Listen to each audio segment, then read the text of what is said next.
Welcome to the CISSP Cyber Training Podcast, where we provide you the training and tools you need to pass the CISSP exam the first time. Hi, my name is Sean Gerber, and I'm your host for this action-packed, informative podcast. Join me each week as I provide the information you need to pass the CISSP exam and grow your cybersecurity knowledge. All right, let's get started. Good morning, this is Sean Gerber with CISSP Cyber Training, and today is CISSP Cyber Training Thursday, and we're going to be going over questions that are associated with that podcast that occurred on Monday, and this is going to be going over CISSP questions associated with access controls. Yes, it's going to be riveting. I guarantee you. You will love it. You will enjoy it, and you will be happy that you did it. All right, let's get started. So we're going to be going into these discretionary access controls. This is Cyber Training Podcast 93, and you're going to be dealing with the various pieces that are associated with these access controls. Okay, question 1. Which of the following access control models is primarily based on the subject clearance and the object's classification? A, discretionary access controls. B, mandatory access controls. C, role-based access controls. Or D, risk-based access controls. Again, which of the following access controls is primarily based on the subject's clearance and the object's classification? And that is B, mandatory access controls. These are based on clearance levels and security levels users are given. And this is basically for objects such as documents and so forth that are provided labels. And if the user's clearance matches or exceeds the object's label, they are granted access. Question 2, which access control model is access determined by rules that are globally defined by a system administrator? A, discretionary access control. B, mandatory access control. C, RBAC, which is role-based access controls. Or D, rule-based access controls, which is RUBAC.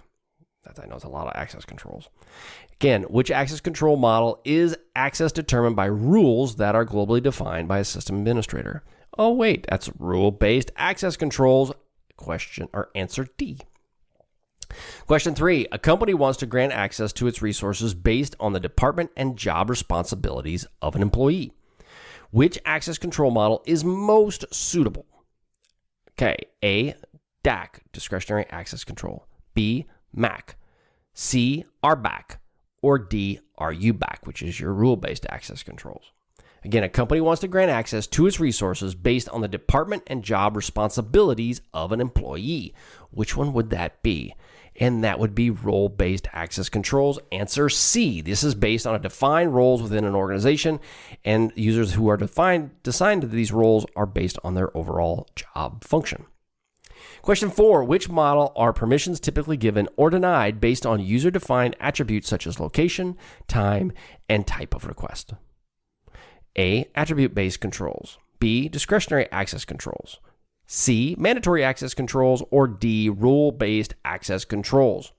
Again, which model or permissions are typically given or denied based on user-defined attributes such as location, time, and type of request? And it is A, attribute-based access controls, ABAC. That is the answer. Question 5, which model is designed to evaluate the risk of an access attempt based on dynamic factors? A, role-based access controls. B, mandatory access controls. C, risk-based access controls. Or D, discretionary access controls.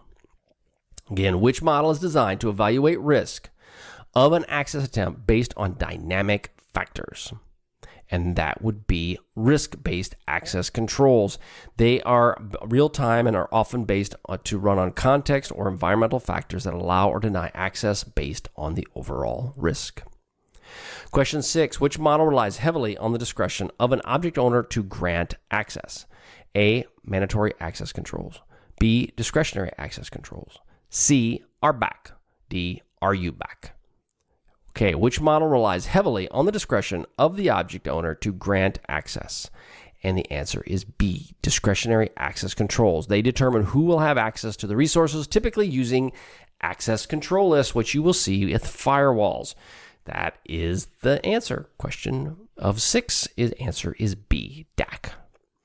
Question 7. Which of the following access control models can clearance levels include top secret, secret, and confidential? In which access control model can a clearance include top secret, secret, and confidential?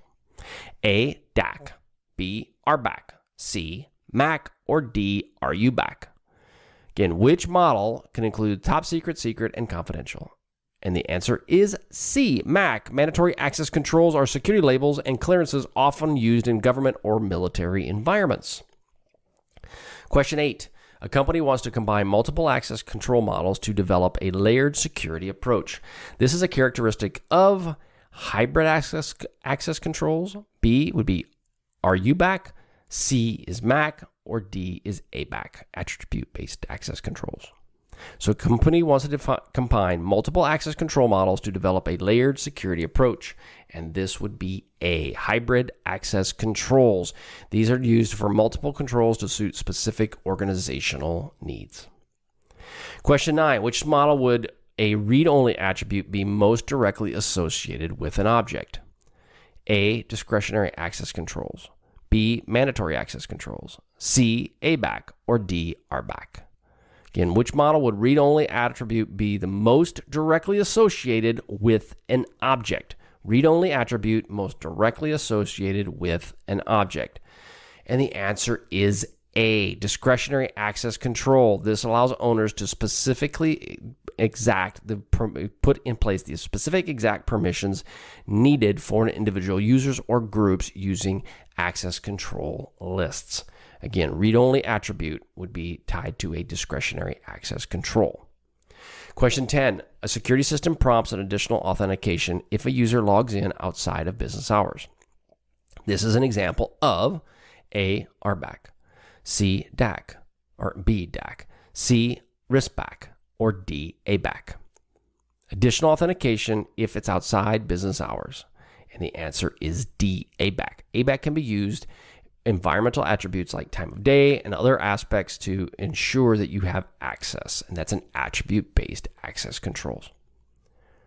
Question 11. A firewall that blocks or allows users traffic based on port number is using which type of access control model? A, RBAC, C, RUBAC, or B, RUBAC, C, ABAC, or D, MAC.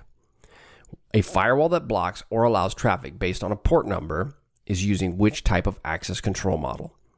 And the answer is risk-based. I should say rule-based. That's B, RUBAC. RUBAC sets predefined rules to allow or deny access, much like a firewall rule. Question 12. Which access control model can become highly complex as more attributes are considered for decision making? A, RBAC, B, MAC, C, DAC, or D, ABAC? Again, which access control model can become highly complex as more attributes are considered for decision making? And the answer is D, ABAC. ABAC's flexibility and use for multiple attributes can lead to increased complexity.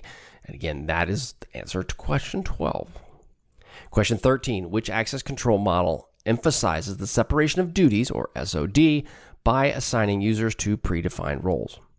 A, RBAC, C, RUBAC, or B, RUBAC, C, MAC, D, DAC. Again, which access control model emphasizes separation of duties by assigning users to predefined roles? And the answer is A, RBAC. Role-based access controls are ensuring duties are segregated and separated by reducing the risk of unauthorized or malicious actions. Question 14. If an organization wanted to restrict access based on a user's project team and tasks within that team, which model would be best? A, attribute-based access controls, B, role-based access controls, C, discretionary access controls, or D, mandatory access controls. Again, organization wants to restrict access based on the user's project team and the task within the team. And it would be A, attribute-based access controls are more suitable for such a specific and dynamic access decisions. The last question. Which access control model is most likely to use an access matrix for decisions? A, DAC, B, RUBAC, C, MAC, or D, ABAC? Again, which access control model is most likely to use an access matrix for decisions? And the answer is A, DAC. Discretionary access controls define the rights of each subject over different objects. So the answer is A, DAC.